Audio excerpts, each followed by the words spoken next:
রাশিয়ার president Vladimir Putin ইউরোপকে সরাসরি হুঁশিয়ারি দিয়ে বলেছেন, ইউরোপ যদি রাশিয়ার বিরুদ্ধে যুদ্ধ শুরু করার সিদ্ধান্ত নেয় তবে সেই সংঘাত খুব দ্রুতই শেষ হবে এবং আলোচনার জন্য কাউকে পাওয়া যাবে না। মস্কোর ক্রেমলিনে যুক্তরাষ্ট্রের প্রেসিডেন্ট ডোনাল্ড ট্রাম্পের বিশেষ দূত স্টিভ উইটকফ ও জ্যারেড কোশনের সঙ্গে বৈঠকে তিনি এ মন্তব্য করেন।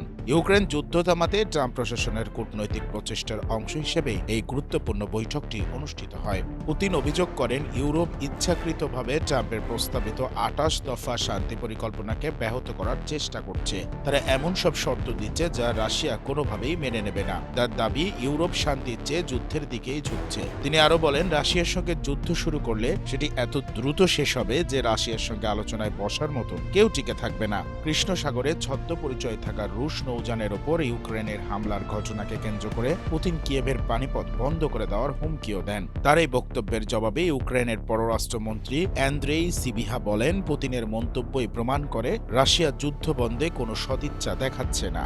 বর্তমানে ইউক্রেনের প্রায় ১৯% ভূখণ্ড রাশিয়া নিয়ন্ত্রণে। পরিস্থিতি জটিল হয়ে ওঠায় ইউক্রেনের প্রেসিডেন্ট ভলোদিমির জেলেনস্কি বলেছেন, যে কোনো সমাধান হতে হবে ন্যায্য, স্বচ্ছ এবং ইউক্রেনের পেছনে কোনো সমঝোতা গ্রহণযোগ্য নয়।